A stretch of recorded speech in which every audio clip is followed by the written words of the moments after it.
This is the Criterion Creeps podcast, and tonight we're talking about Double Suicide from 1969, directed by Masahiro Shinoda. And the synopsis from Letterboxd.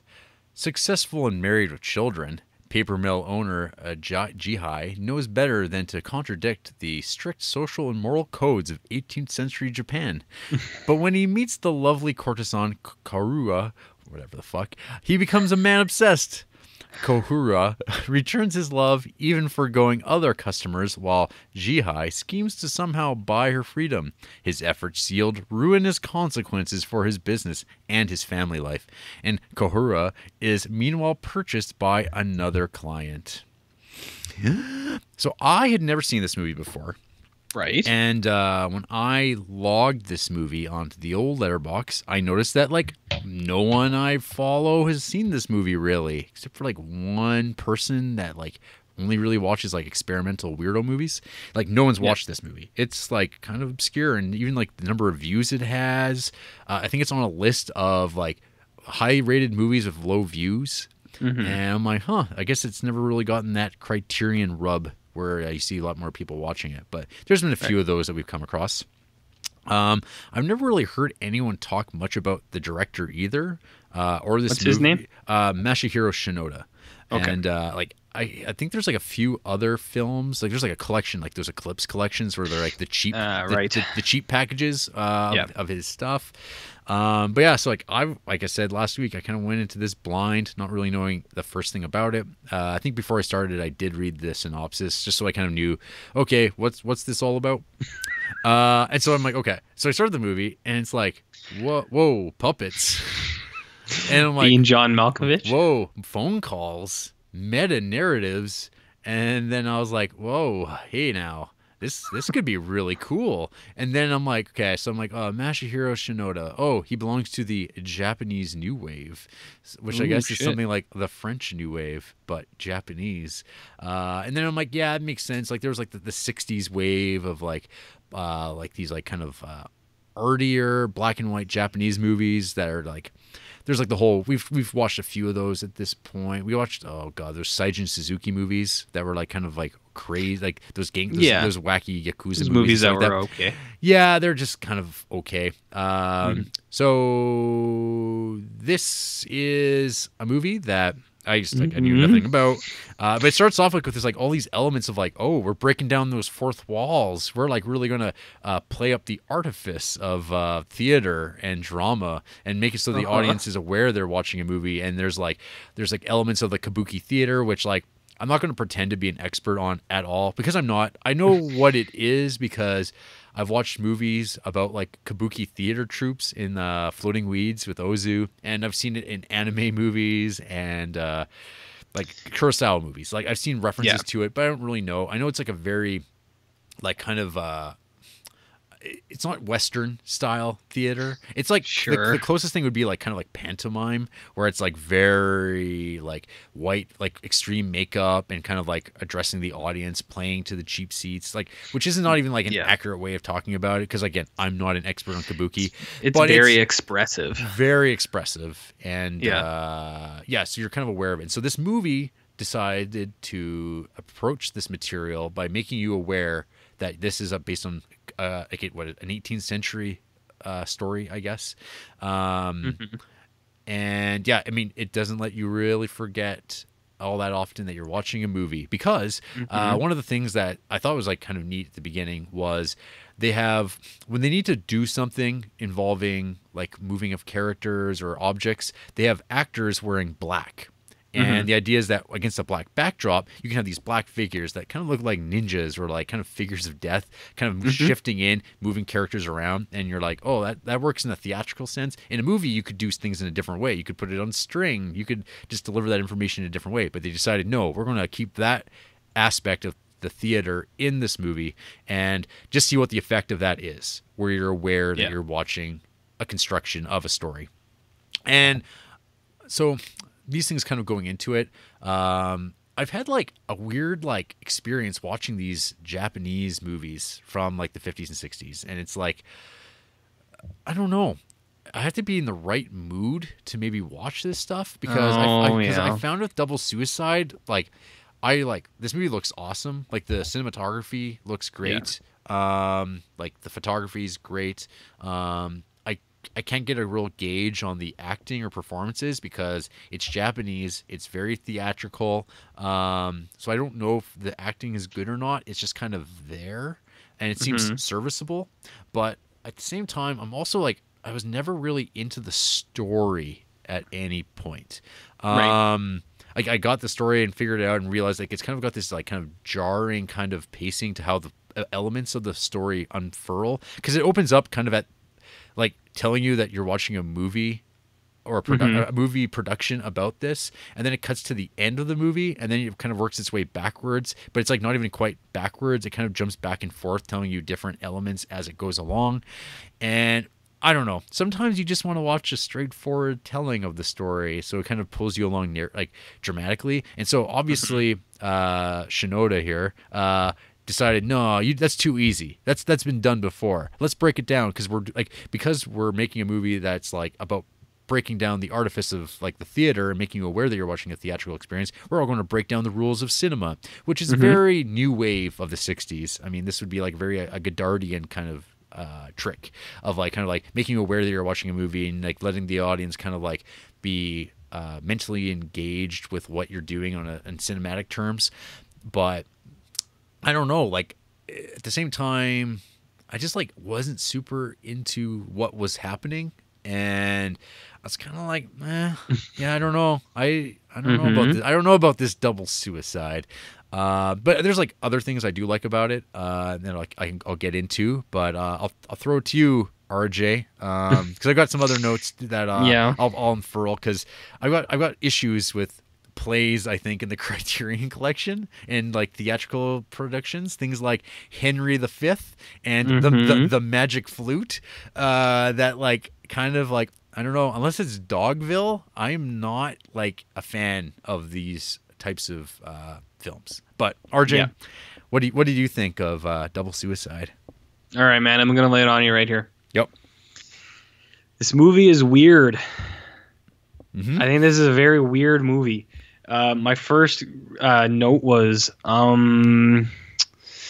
because, as you mentioned, we get this puppet thing, and we get this phone call about someone describing what they want their thing to be. A one-sided phone call, yeah. And you're kind of along for the ride, and for a while I was like, am I missing something? So I was really thrown off, and I watched this film on Canopy, which is our Canadian version of Filmstruck, about as close as we're gonna get. So I was watching this, and the first thing I noticed was there was some squished ass subtitles. I don't know if you had that too. Oh, so I had to when I watched it, there was no subtitles, and the only option was closed caption, which was very I think the actual translation was good. I don't think there was an issue with that, but like the actual like spacing of words was like very sloppy. It would be like, and then but that would be one word instead of three separate words. Yeah, like there was no spaces in between words. So like I saw that at the start, and I was like, oh, weird. I was like, that must just be a Canopy thing. I was like, maybe whoever translated this didn't do a good job, or they just didn't have the subtitles available or something like that. Because so this DVD is old ass. Like I was looking it up, it's never been released again. Like it only came out once, and the DVD is like there's nothing on it. Like it is just movie and subtitles, and that's it. And there's an essay that I skimmed because I was like, what can I talk about with this movie? You can tell it's a little grainy, right? Which is like we've talked about before. That's not a mark against a movie. It's just like, oh, that sucks that there's not a great print of it. But it started out, and I was like, oh, the subtitles are weird. And then there was like one-sided conversation, but at the same time there was like Japanese like writing on the screen. I was like, so is someone talking and then the replies are written on the screen? I thought it was the credits. Okay, see, that's a totally normal thing. It's like, why wouldn't you think it was the credits? But because I was thrown off by the closed captioning and only one person talking, I was like, I'm so confused. Well, you probably, what is going on? So you probably had the experience of like you're watching it and you're waiting for subtitles to come on and realize you had to turn them on. Yes. Yeah. So it was that. So like the first 5 minutes of this, I was like, what the fuck is going on? And then it cuts to like this guy like walking really fast on a bridge. And I was like, oh yeah, all right. I was like, now we're getting into it. Samurais. Like, I don't know. Yeah, I was like, I don't know what the fuck was going on before, but at least it's a fucking real movie now. So I was really thrown off by that. But then, so this movie, like I said, is weird. There are, I'll start with the few things that I do like. I think there is some really nice shots. I think there's one cool thing where the guy throws the paper in the air and it's like papers are just kind of slowly falling down. Just like Shutter Island by Martin Scorsese. When papers are falling down, there's a couple scenes at the end too where they're like walking into sunsets and then like the gallows and stuff like that. I was like, man, those look great. Mm-hmm. There's a couple shots that look really good, especially in the black and white, like against the not like brownstones, but like, the old like brick Japanese housing or whatever it is. There's a few things like that are really cool, and there's some editing things that I really like where between scenes it shows it's like really fast cuts between like pictures of houses, pictures of roofs, pictures of streets. I thought that was really cool. And then one other thing I really liked is what you said was the stagehands in the black. Yeah. At first, I was just like, "What the fuck is going?" Because a guy's walking, and then out of nowhere, a guy in all black kind of like stands up in the bottom of the screen, and then points, and then the actor walks that way, and then he like kind of sinks back down out of frame, and I was like, "What the fuck was that?" Like I figured it. Like I was like, "Okay, I think they're doing that play thing," because that was the whole intro. So there's some scenes where it's like really cool where they switch the sets, the sets are flipping, and the stagehands are moving characters around, and I was like, oh man, that's really cool. And then sometimes it's like comical at like how silly it is. Like there's a scene near the end when the lovers are like walking away and they're in a cemetery and the guy's like, oh man, we need a real plan here. And then you see a black arm with a sword just come into frame and hand the guy the sword, which I think is supposed to be like serious. Cause like it works in other scenes, but I thought that was so funny because it's like, it was like, it reminds me of like a Marlon Brothers movie or like a Wayne's Brothers movie. Marlon Brothers, like a Wayne's Brothers movie. Or like a Zucker Brothers. Yeah, like where an arm would just like come into frame and be like, here's your prop. Yeah. So like there are times where I think it's really successful. And there are times where I'm like, this is like hilarious in how goofy it is. I like the one where it's like the freeze frame where they're like, oh, here's like some a scroll, like this letter on it, and then like black figure shows up, takes it, and everyone freezes, and then they take it out of the hands, holds it to the screen, and then they return it to the hands, and they do a perfect job because the guy doesn't like have to adjust his hands again. He just like gets it, and then they continue the scene on. Yeah, no, that one was really good. I like that one too. So like there are times it works, there's times that it doesn't, and then there's other things like things that like it's a cultural difference thing, but like that black stuff that they chew that makes their teeth all black, eggplant. Yeah, it's so distracting for me. It's like because all I can see is like just jet black teeth. And I was so taken aback. I was like, whoa, wait a minute. When did that lady have black teeth? And I was like, oh, wait. Yeah, that's that Japanese thing. And then there was a sign of classiness. Yeah, exactly. Yeah. And then there was that dude wearing that alfalfa dental wrap around his head where he had like a toothache. I was like, what is that? So there was that. There was one line I thought was really funny when they have that staged samurai encounter, and I was like, this might be lost in translation, but they like throw that like bad guy on the ground and he says stamp on him in punishment, and the guy just starts stomping on him. I thought that was really funny. Mm-hmm. But anyways, this movie is really weird. Those are things that I kind of liked, things that worked, things that didn't work. The story in this movie I don't think is interesting at all. I mostly just got tired of seeing these babies on screen for so long because they're so whiny, and it's like, oh, we're like forbidden lovers, oh, we can't be together, and it just like it came off really emo to me, where they're just like, oh, we're crying all the time. Dusting off emo. Yeah. Some people will remember what that was. There is one quote I wrote down, which I was just like, "Oh, shut up!" Like, I think I said that out loud to myself. The guy's crying because he can't be with his fucking girlfriend, even though he has a family. Yeah. And he says, "Tears of sadness and joy flow the same way." And I was just like, "Oh, shut up, My Chemical Romance!" Like, I don't like what you're talking about here. I actually like My Chemical Romance. That was a bad example. Your skinny jeans. Yeah, your good Charlotte with your makeup and Gerald Way, right? In Gerald Ways. Yeah, exactly. So, like, there's things in this movie I think are really cool and things that work, but the 80% of this movie is about how this guy is in love with this prostitute and how he can't be with her because he has a family, and it's like frowned upon, and he sucks at everything. And he sucks at everything. Yeah, everybody makes fun of him. Okay. And like they paint a good picture about like how it's like, oh yeah, it must suck to be these guys because everybody in the town makes fun of them and everybody knows and everyone shits on them. Mm-hmm. But at the same time, it's like, you know what? I would too, because these people are pathetic. It's like, I want to be with this lady. And it's like, well, go do it then. Shut up. Mm-hmm. Yeah. So that was the majority of my watching of this film. I was just like, I don't care about these people. Suck it up. Yeah, it's like, stop being a baby, you little wieners. Quit being a little bitch. Yeah, exactly. I mean, can you say you didn't think that too? Well, okay. So going back to my notes here, there's my note. This has like kind of been a common theme, going back to even Seven Samurai, is the weird meanness of like feudal Japan in movies.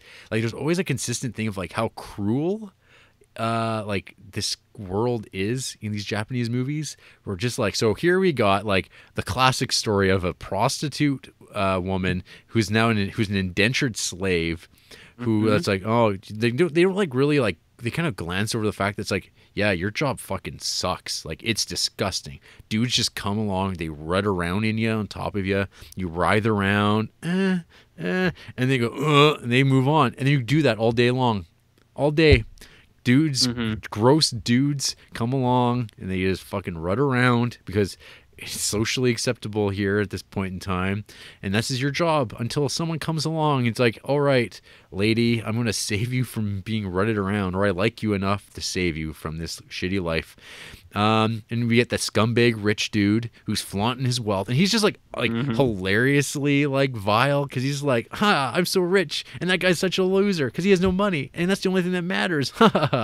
And that's like the theme of like, I don't know, these guys always come up on top. Like, they always, like in these movies, they're just always like so one note. It's like, do people like who are wealthy really like wallow in their richness like this? Is that all they talk about? I guess, like, I don't know, it's like broad sort of dramatic stuff. I don't think about wealth, but that's why like I'd be the guy being made fun of by like rich scumbag dudes that just want to like sleep with my courtesan that I'm trying to save, and it's taking me like 3 years to like fail at saving up like $80. So I don't know, and it's just like always taking advantage of people, and just like people are always getting kicked around. There's always some serving people. It's like, I always feel like I'm watching the same beats in some of these movies, and I'm like, oh, it's like this is some real like similarities, and like I find it fascinating. But then this is like all playing out under like the beautifully designed aesthetics of Japan in any like era. It's like when they go to those houses and stuff like that, and the interiors and like the calligraphy and everything, you're like, man, everything's so well designed. Everything looks so nice. The scrolls, like the whole process of like block wood print making and stuff like that. It's like, oh, this stuff's so beautiful. But it seems like in the movies, everyone's evil and vile and like reprehensible to some degree, or like if you're like not a bad person, you're a really sad piece of shit poor person. Like, you're like just groveling and like so like always begging for forgiveness. Like, these are like the extremes of like this this genre, I guess. And like I try to think of like, it's similar to like I guess the equivalent of a feudal Western world, which is, I guess, like something like Henry V, like that, like English like land where it's like, yeah, poor people are all very like bowing their heads to rich people, and they can just be killed at the drop of a hat by rich people. And like, it's the same thing. It's like rich and evil is like goes hand in hand, and then there's like once in a while like good rich person, but then they'll eventually like taken advantage by another rich evil person who aspires to be more rich, and then they'll fall and there'll be revenge. It's all the same sort of thing. So this movie doesn't. It's just, or this story is kind of like really wallows in the shittiness of the situation, and like the two characters that you're supposed to be like, well, this movie's called Double Suicide, so we kind of know where it's going, but obviously suicide has a completely different role in Japan than it does in the West. Yes, where it's quite vilified. And in Japan, I mean, there's like this idea of like their concepts of heaven and hell are quite different, and it's like in the more Buddhist tradition. Go and again, on. I'm not an expert in this stuff, but like there's like, I mean, fuck, there's like suicide forest in Japan, and it's like, yeah, people just go kill themselves still. We should go record a podcast in that forest. Yeah, and find dead bodies and comment about it, and we'll get those YouTube bucks, and then we can taser a dead animal. It'd be hilarious. That one. Yeah. That one upset. Yeah. Anyways, so yeah, there's like, I don't know. Did you feel similar? Like, yeah. No, totally. For the like, that's what I mean. Like while watching this, I was like, there are things that I like. There are things that are pretty cool. There are a lot of things I don't like, and it's like I feel like some of these things are lost through culture, and I don't know. It's things that's maybe I don't understand. Maybe if I lived in Japan, I would understand better. Yeah. But I don't, so I don't. And like, I don't know, what's the job of the filmmaker but to like draw you into this? But like, this person's making a movie that's about alienating you from narrative. So like, they're like, well, I don't need to do that because you know the story. But for us, people who don't know the story, it's kind of like watching an experimental film about like something that like is part of a tradition in another country, and so now you have to kind of just appreciate it for like its own aesthetic values. And I don't think this movie does enough to like demonstrate those things as being unique, or like, whoa, this movie's like a really great example of that. Like, I don't know, I wasn't feeling it. But there's like stuff I like. I love like how you have the ink splattered walls in the movie. Yeah, because they look like, cool. because it looks like it reads like blood, right? Like it's sort of like a it's like kind of like a psychic violence of scenes rather than like things actually happening. There's that one movie I watched last October, that Demons movie, that like is totally like, it's very straightforward, and it's like looks similar, but like it's violent, but it takes advantage of the fact that it's black and white to like make it so gory. And I kept thinking back to that, and I was just like, so I kept reading all that as blood, which I think is what it's kind of going for. It's like kind of a design element, but it's also kind of showing the violence and cruelty of this place, of this story. Yeah. And here's my note. So we have a guy who is in love with a prostitute, a courtesan, and he's married with 2 kids, and they all get to put up with this fucking dirtbag. This guy. Yeah.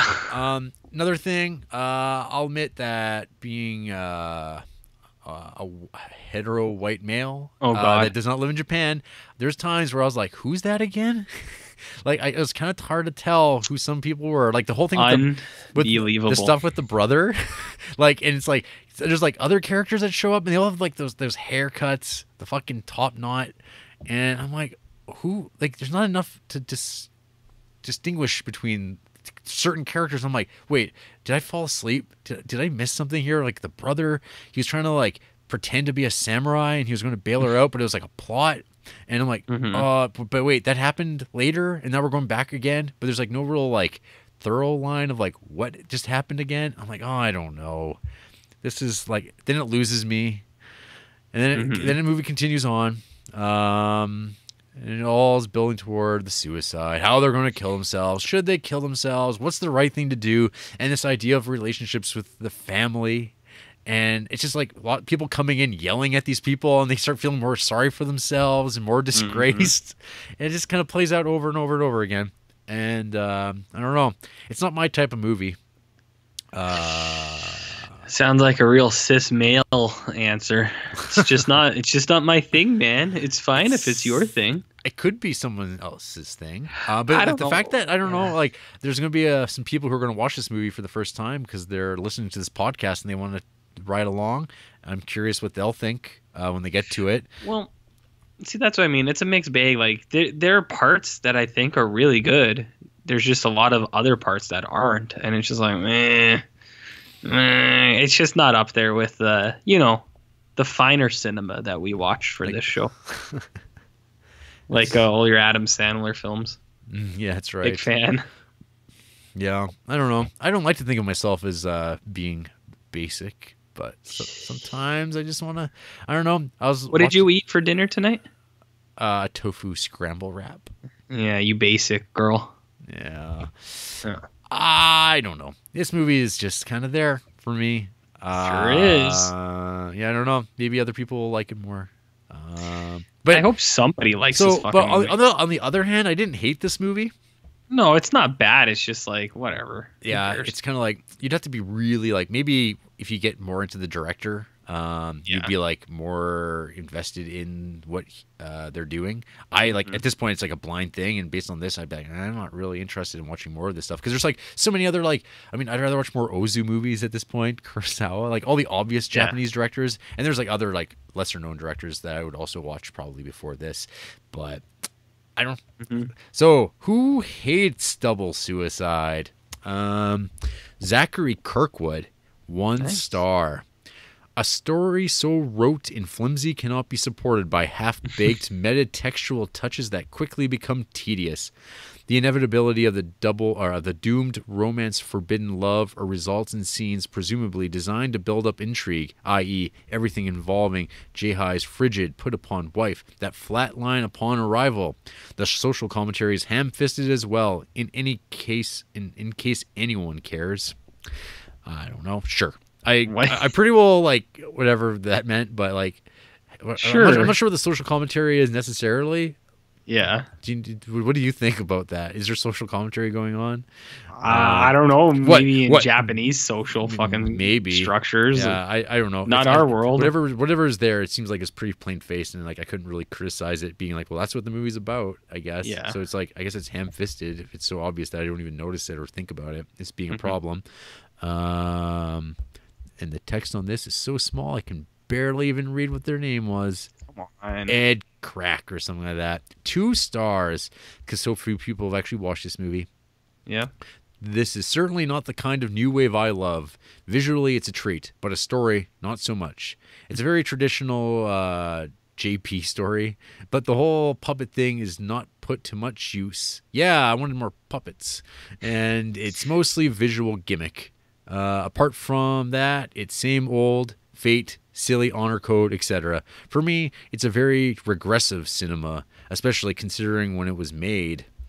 Regressive cinema? Shut up. Regressive. A throwback, even for 1969. And I'm like, yeah, okay, I don't think so. I mean, it's pretty, like, for experimental film, it's, like, very much in line with stuff that was being made in that period of time. I don't know. People, sometimes they like to just say things, don't they? Potato. There you go. Yeah, I don't know about that. Regressive filmmaking. Shut up. How about that poster art though? That's pretty. It does look pretty nice. No, this movie like looks so good, but yeah, it's got good parts. It's just, I don't know. You watch it and you're like, whatever. Okay. Whatever. You know what? For shits, let's take a look. Who gives this bad boy 5 stars? Let's take the very first one. Okay. All right, Knox Gray. One of the best cinematic middle fingers I have seen lately. I think the conversation of this movie went something like this. Oh, some creative writing. Studio. Oh, God. Hey, Shinoda, can you make us a classical tragedy film? Shinoda, why would I want to do that? Those are fucked up, man. We demand you made this film. Come on. Fine, I'll give you your classical tragedy and you'll like it. Ugh. Shinoda plays this almost like a comedy. It has this sarcastic air about it, and it uses puppeteers to point out how fucked up, vile, and misogynistic the society is around it. The Western equivalent would be a stop-motion Romeo and Juliet, and you have to watch Shakespeare force these 2 kids into suicide.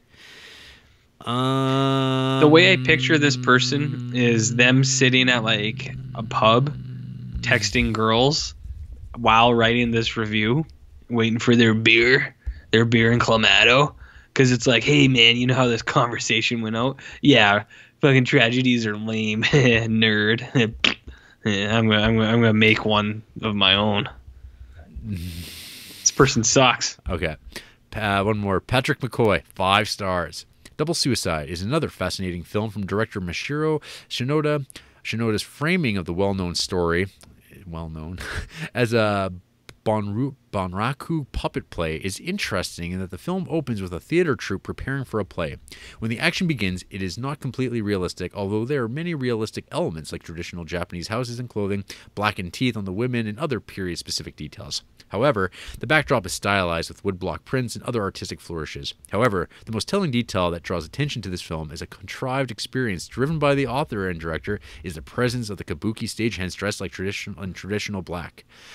Yeah, that's pretty well exactly right. They represent the fatalism of tradition and character, according to Donald Ritchie, via Joe Mellon's Voices from the Japanese Cinema. There are some memorable performances by the leads Shima Yoshida, who plays the long-suffering wife and the object of her husband's straying with the prostitute Karura. The straying husband is played by Kichimon Nakamura. Nakamura, I know how to pronounce. It is yet another exploration of the individual versus society. One is expected to suppress personal happiness for the sake of the family. Instead, these two opt for double suicide. So, okay, put in those terms. What movie comes to mind thinking about the idea of individuals versus repressive societies? Perhaps Douglas Sirk movies that we watched several weeks ago, like Written on the Wind or All That Heaven Allows. Double Target. Or Double Target, about like doing the right thing, going back into the jungle and the Vietnam and Donald Pleasance's Senator Blaster. No, but so I think about these movies and like obviously 1950s American melodramas are very straightforward, but I feel that they capture that. It's like those movies are almost like absurd in like how repressed the 50s world was. This idea of like a 40-year-old woman marrying a 34-year-old man. Like it's kind of like funny, and like this is like clearly like, I don't know, it's a world where hey, you're like letting your business crash around you and you want to be with this woman and you're not supposed to do that. And even though it's like people have side pieces all the time and but in this is like, excuse me. So anyway, no, I don't know.